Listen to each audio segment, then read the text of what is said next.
Towards the end of the 2nd millennium BC, the entire eastern Mediterranean region underwent a massive upheaval, so great that many historians call this period the Bronze Age collapse. Once powerful empires like the Hittite, Mycenaean, Egyptian New Kingdom, and many coastal city-states vanished or were severely weakened in a short time. Cities were burned, trade networks collapsed, centers of power disappeared from the historical record. Amidst all that chaos, a mysterious name appeared in Egyptian inscriptions: the Sea Peoples.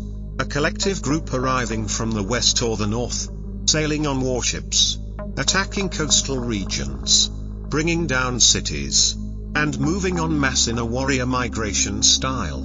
In the inscriptions of Ramses II and Ramses III, they are described as a strong force, possessing advanced metal weapons, wearing helmets adorned with horns or feathers, fighting in formations, and accompanied by women and children. This suggests they weren't merely pirates or mercenaries but possibly a large-scale migration movement of various distinct tribes.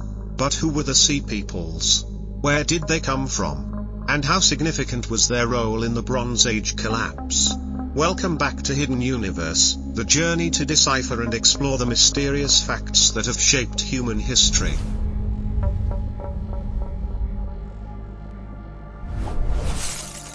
To answer that question, we first need to look at the historical context. Around 1200 BC, the eastern Mediterranean region maintained an extensive trade network. Tin from Anatolia and Europe was transported south to produce bronze. Grains from Egypt and Syria were exchanged for handicrafts. Cities like Ugarit, Mycenae, and Troy thrived thanks to sea trade. However, by the late 13th century BC, this system began to weaken. Many factors are cited, such as climate change, prolonged drought, earthquakes, plagues, and internal instability. In this context, the emergence of the Sea Peoples could be both the cause and a consequence of the prevailing chaos.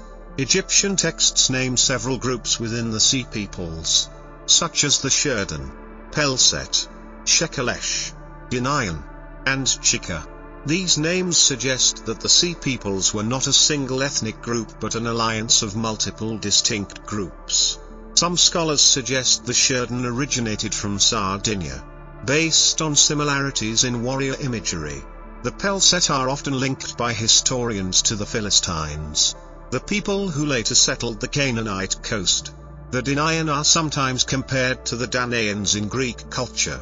But all these hypotheses lack absolute proof. What is certain is that the Sea Peoples represent a complex phenomenon involving migration, warfare, and environmental change. One of the most important documents regarding the Sea Peoples is the relief at the Medinet Habu Temple of Ramses III.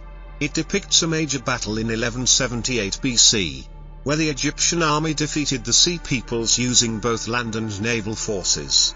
The imagery shows Sea Peoples warships with curved bows and sterns, soldiers carrying round shields, curved swords, and wearing feathered headgear. Notably, the descriptions indicate that the Sea Peoples arrived both by ship and on foot, bringing their families and belongings. This suggests they were not merely a mercenary army but entire communities on the move. Another major question is the extent of the Sea Peoples' destruction. Cities like Ugarit were completely destroyed. Texts from Ugarit describe the despair when their king sent pleas for help to the Hittites but received no response. By the time the Sea Peoples arrived, the city had been razed. Mycenae, the heart of the Bronze Age Greek civilization, also collapsed during this period. Evidence of massive burning and a sudden population decline suggests it may have been attacked or suffered internal instability compounded by pressure from migrating groups. In Anatolia, the Hittite Empire collapsed, and its capital, Hattusa, was abandoned. This indicates that the Sea Peoples' impact was not just localized raids but a movement that swept across multiple regions. But to what extent were they responsible for this collapse? Some scholars argue that the Sea Peoples were merely the tip of the iceberg. Natural disasters such as prolonged drought, famine, and earthquakes could have put pressure on societies, causing them to collapse from within. When the system weakened, migrating and warrior groups like the Sea Peoples could easily attack and occupy territory. Modern climate research indicates that the Late Bronze Age experienced a prolonged drought lasting decades. Data from deep-sea sediment cores, pollen, and isotope analysis in ice cores show that the climate in the eastern Mediterranean became significantly drier. This could lead to famine, resource wars, and migration. Some theories suggest the Sea Peoples were actually coastal communities severely affected by food shortages, forced to migrate to seek survival. Upon reaching new lands, they became a powerful attacking force. Another hypothesis is based on archaeological evidence from Crete and the Aegean region. Ruins show a large migration of people from the Mycenaean and Aegean areas into the Levant. This suggests the Sea Peoples may have included people from Greece, Asia Minor, and Cyprus. An important point is that not all regions collapsed because of the Sea Peoples. Egypt defeated them and maintained its state, albeit weakened. Some other areas also recovered faster. This suggests the Bronze Age collapse was not entirely caused by the Sea Peoples but was a combination of multiple factors. Nevertheless, the appearance of the Sea Peoples acted as a catalyst to accelerate the change. When major empires lost control of their borders and trade was disrupted, these migrating groups could easily become a force of chaos.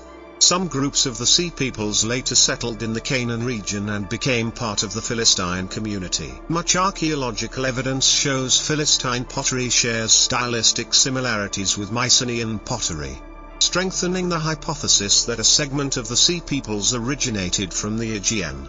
However, the diversity of the Sea Peoples makes specific identification very difficult.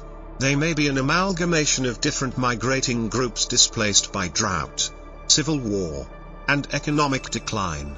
Today, the Sea Peoples remain a great mystery. There is no definitive DNA evidence. No texts originate from them directly. All information comes from sources affected by war or natural disaster. What is certain is that the massive upheaval around 1200 to 1100 BC completely changed the structure of the eastern Mediterranean region. It marked the transition phase between the Bronze Age and the Iron Age. The Sea Peoples show us that the collapse of a system never has a single cause. It is a combination of climate change, economic shifts, social instability, and migration. They were one part of the greater picture of the Bronze Age collapse. These unnamed warriors in Egyptian inscriptions left a major mark on history, even though their identities remain an open question. I'm Alex from Hidden Universe, where the hidden layers of humanity's secrets are still waiting for us to uncover. In the next episode, we will explore a lost symbol of knowledge from the ancient world, the Library of Alexandria. A monumental center of knowledge that once housed hundreds of thousands of scrolls, yet was destroyed under circumstances that have never been fully clarified. What truly happened to this great repository of knowledge?